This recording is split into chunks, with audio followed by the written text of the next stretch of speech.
So friends, welcome back to my YouTube channel, The Indian Tutor. So friends, इस channel पे हम बात करते हैं जेई फिजिक्स की। जेई लेवल में जितनी भी फिजिक्स आती है from base to the core, सारी फिजिक्स के बारे में हम डिस्कस करने वाले हैं। ये एक लेक्चर सीरीज की वीडियो का 7th पार्ट है, मतलब ये 7th वीडियो है इस प्लेलिस्ट की, जिसमें हम डिस्कस कर रहे हैं सेकंड यूनिट फिजिक्स की, that is basic mathematics in physics. इस यूनिट की हम 5th वीडियो है, 5th पार्ट है इस यूनिट का। फर्स्ट पार्ट में हमने डिस्कस किया था ट्रिगोनोमेट्री के बारे में, सेकंड में डिस्कस किया था ग्राफ्स के बारे में, थर्ड में डिस्कस किया था डिफरेंशिएशन के बारे में, फोर्थ में डिस्कस किया गया था स्लोप के बारे में, और ये 5th पार्ट है उस वीडियो का, जिसमें हम डिस्कस करने वाले हैं इंटीग्रेशन, और जिसे हम एंटी डेरिवेटिव भी कहते हैं, डिफरेंशिएशन का इनवर्स, रिवर्स भी कहते हैं, उसको हम डिस्कस करने वाले हैं।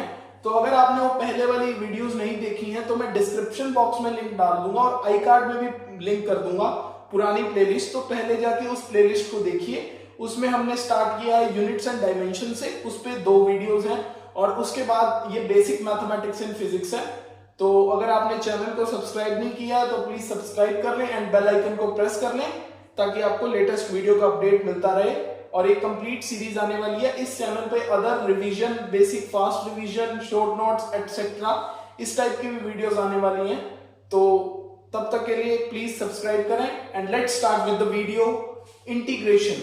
तो आज हम पढ़ने वाले इंटीग्रेशन। इंटीग्रेशन का मतलब क्या होता है? जैसे हमने डिफरेंशिएशन पढ़ा था, मतलब कि differentiation of y with respect to x, उसका मतलब क्या था? Rate of change of y with respect to x। मतलब अगर x में स्मॉल चेंज कर रहे हैं तो y में कितना चेंज आ रहा है, वो हमें वो रिप्रेजेंट करता था। और अल्टीमेटली किसी ग्राफ के लिए वो स्लोप का भी काम करता था। Differentiation of a curve at a point is represent it's slope. Differentiation of a function at a point of a curve represents the slope.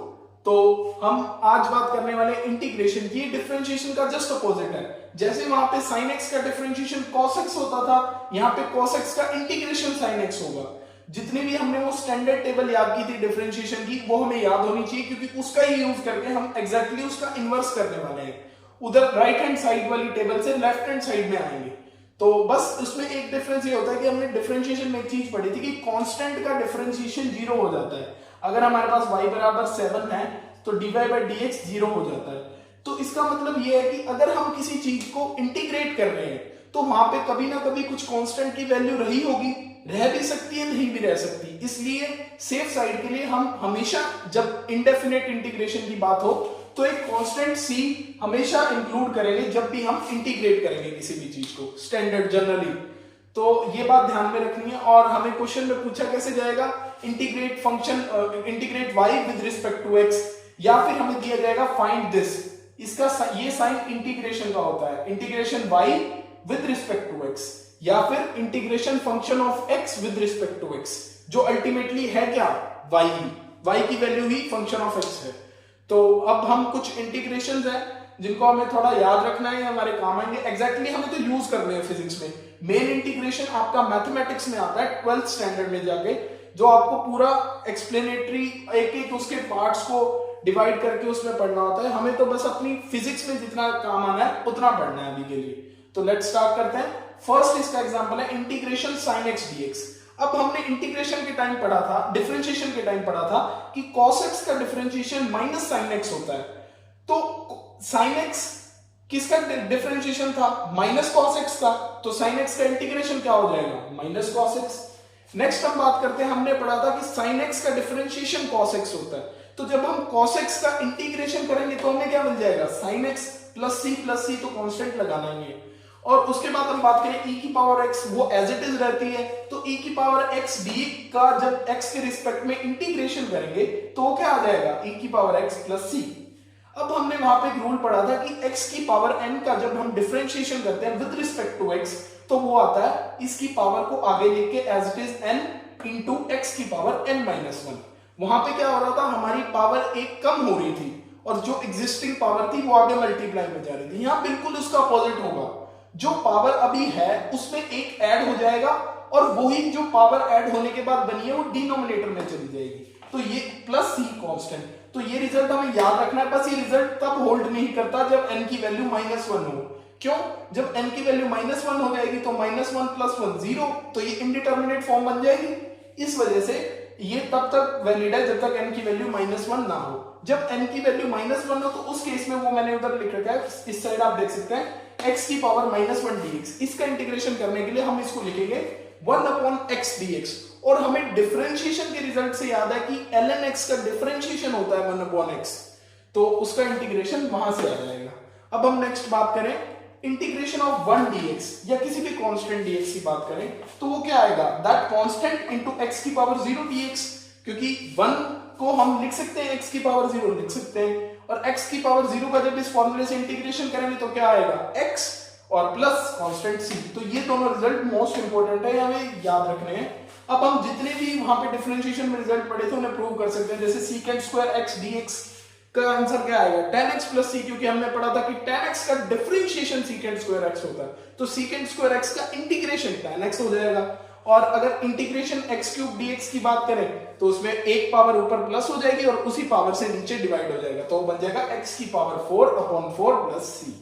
तो आप इतना नोट कीजिए। अब हम आगे बात करते हैं, जैसे उसमें रूल्स की बात की थी कि जब समेशन में आए, इंटीग्रेशन में आए, ऐसे ही इंटीग्रेशन में उसमें हमने, आप इतना नोट कीजिए। अब हम बात करते हैं रूल्स की। जैसे उसमें बात की थी कि जब समीशन में आए तो डिफरेंशिएशन कैसे करना है फंक्शन का, एटसेट्रा एटसेट्रा, ऐसे ही इस इंटीग्रेशन में भी रूल है, तो आप नोट कीजिए।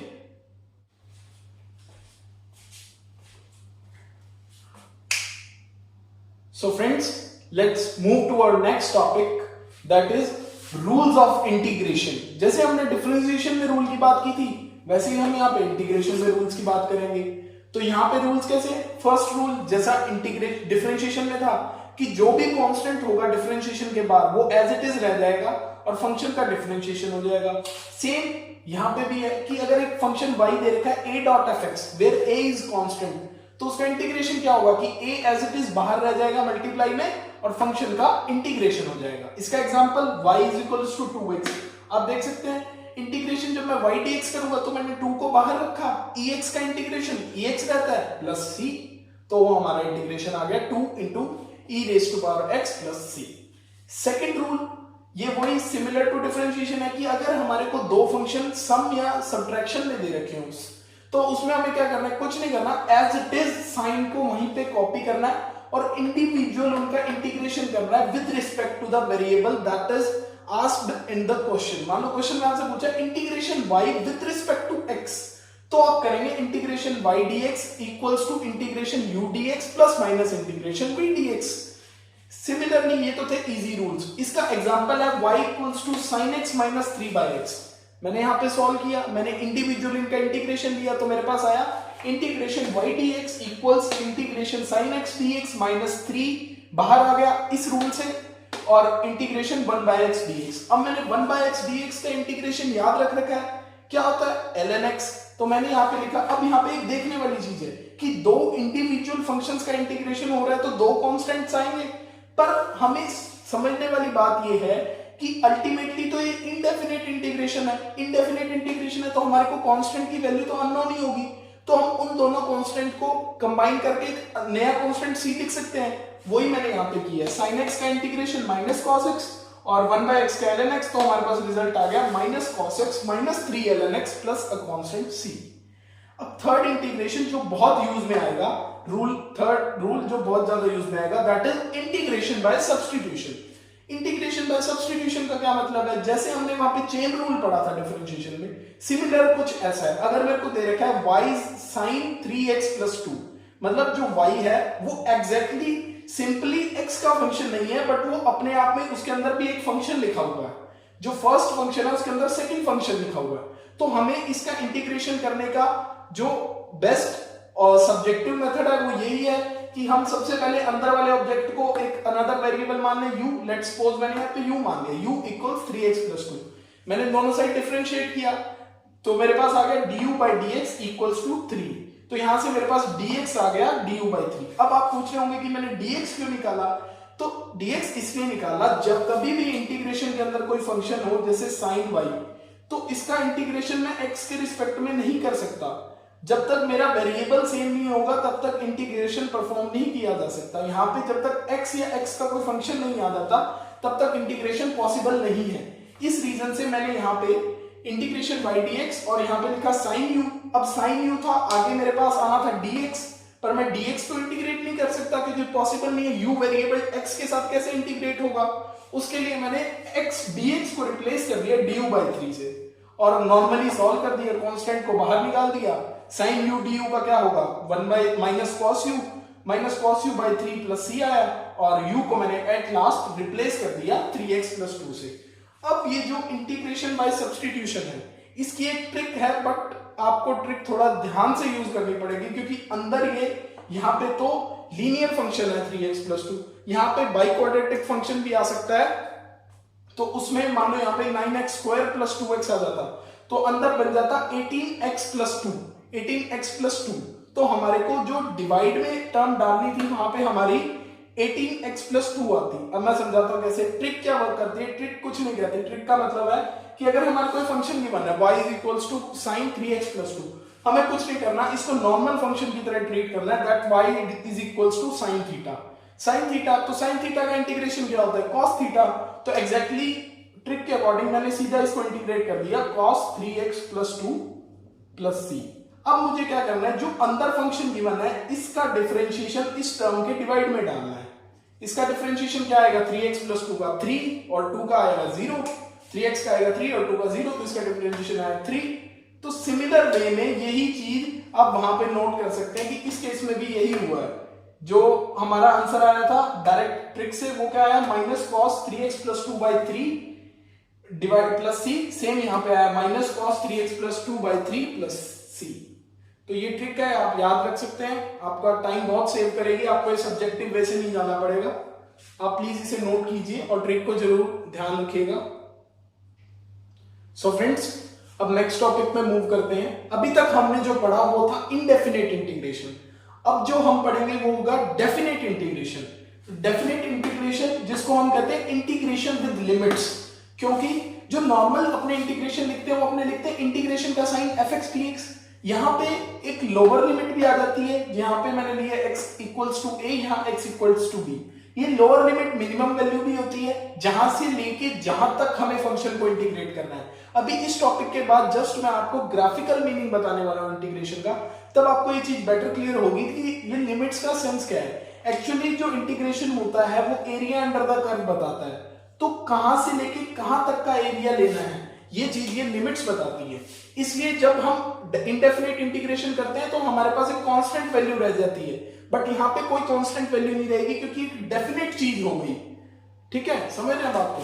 अब हम देखते हैं इसमें क्या था। इसमें एक लोअर लिमिट होगी, एक अपर लिमिट होगी। तो जब हम इसका इंटीग्रेशन करेंगे, लेट्स से fx dx का इंटीग्रेशन gx + c आता है।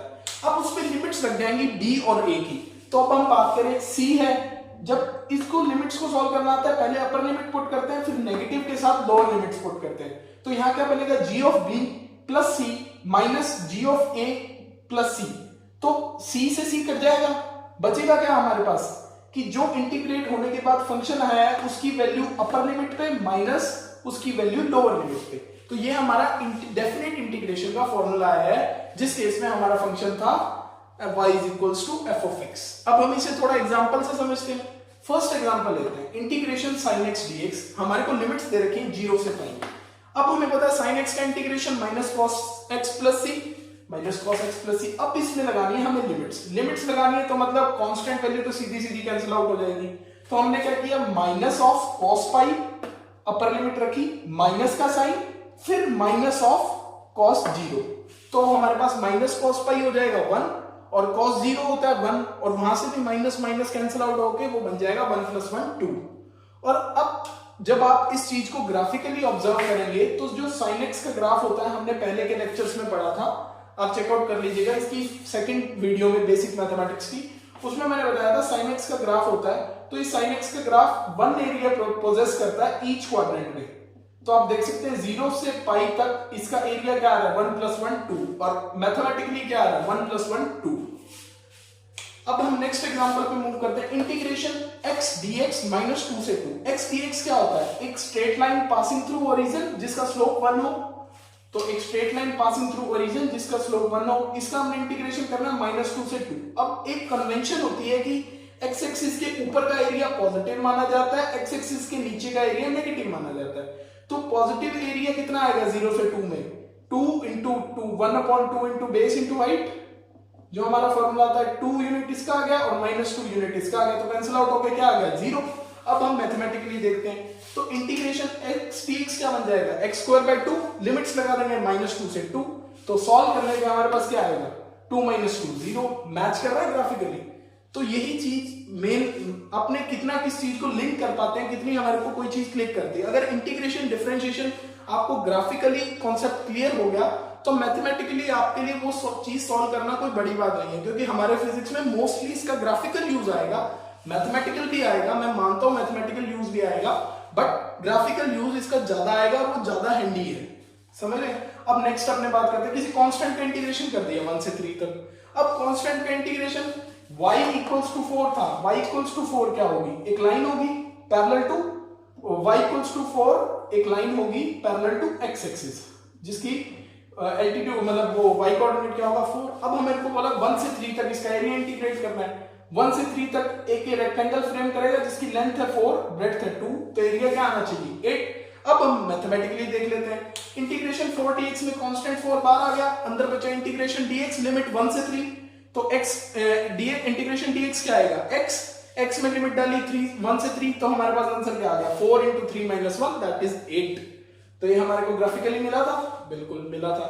तो आप प्लीज इसे नोट कीजिए। अब मैं लास्ट टॉपिक पे आ रहा हूं अपने बेसिक्स ऑफ मैथमेटिक्स के, इसके बाद ये ऑलमोस्ट फिनिश है, बस एक मैक्सिमम मिनिमम वाला टॉपिक बचा है, वो हम नेक्स्ट वीडियो में कवर करेंगे। इसके बाद बस ग्राफिकल इंटीग्रेशन है, आप नोट कीजिए। सो फ्रेंड्स, लास्ट टॉपिक हमारे इंटीग्रेशन का, ग्राफिकल मीनिंग ऑफ इंटीग्रेशन।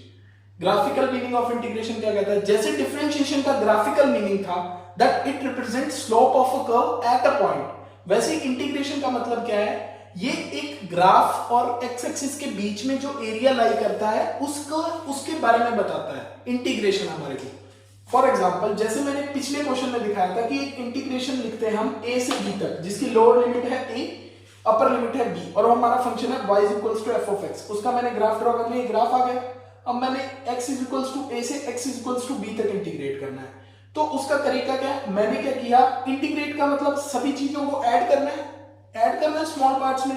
तो मैंने क्या किया, एक dx लेंथ की स्ट्रिप मान ली, dx मतलब बिल्कुल छोटी लेंथ की स्ट्रिप। अब छोटी लेंथ की स्ट्रिप मानने का फायदा क्या है कि इस dx लेंथ में ऑलमोस्ट y कोऑर्डिनेट, कहने को तो ग्राफ इंक्रीज कर रहा है but almost y coordinate constant है, इतनी स्मॉल, इनफाइनाइटली स्मॉल लेंथ के लिए कांस्टेंट है। तो ये एक रेक्टेंगुलर स्ट्रिप बन गई। इस रेक्टेंगुलर स्ट्रिप का एरिया कितना है y dx, y into dx, length into breadth. तो सिमिलरली ऐसी छोटी छोटी इनफाइनाइट रेक्टेंगुलर स्ट्रिप्स के जब मैं एरिया को ऐड कर दूंगा तो वो क्या मेरे को ग्राफ के नीचे का एरिया दे देगा? ऑब्वियसली दे देगा। तो यही इंटीग्रेशन यही काम करता है। वो इंटीग्रेशन y dx हम लिखते हैं, वो एक छोटी सी स्ट्रिप को इंटीग्रेट करता है x इक्वल्स टू a से x इक्वल्स टू b तक। तभी हमने देखा पिछली स्लाइड में कि जितने भी हमने एग्जांपल देखे उनमें एरिया ग्राफिकली और मैथमेटिकली मैच कर रहा था, क्योंकि इंटीग्रेशन ग्राफिकल मीनिंग में एरिया को ही रिप्रेजेंट करता है।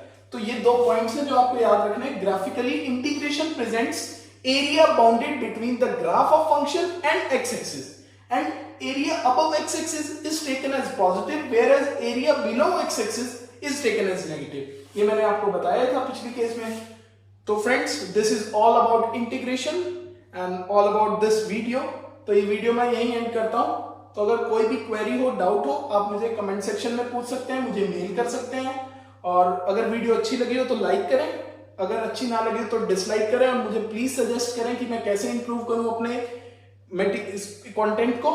तो please like, share, subscribe to our channel the Indian tutor. इसे जितना ज्यादा हो सके शेयर करें अपने फ्रेंड्स में, ताकि मैक्सिमम लोग इसका बेनिफिट उठा सकें, क्योंकि कोविड सिचुएशन में सब ऑनलाइन क्लासेस अटेंड कर रहे हैं और वहां पे इतना लेक्चर टू लेक्चर नहीं पढ़ाया जाता ऑनलाइन। और मैं ये सीरीज पूरी प्लेलिस्ट एक लेक्चर टू लेक्चर हिसाब से डिजाइन की है कि जैसा एक लेक्चर में एक इंस्टीट्यूट में स्टूडेंट टू टीचर इंटरेक्शन में पढ़ाया जाता है, मैं उतना ही पढ़ाऊंगा इस वीडियो में, जो कि ऑलमोस्ट 20 to 25 मिनट्स तक रखना चाहूंगा मैं वीडियो की लेंथ को। तो इसलिए फ्रेंड्स अब इस वीडियो के लिए इतना ही। तो तब तक के लिए आप बाकी वीडियोस देखिए अगर नहीं देखी है तो। Until then, study hard, stay focused. Jai Hind.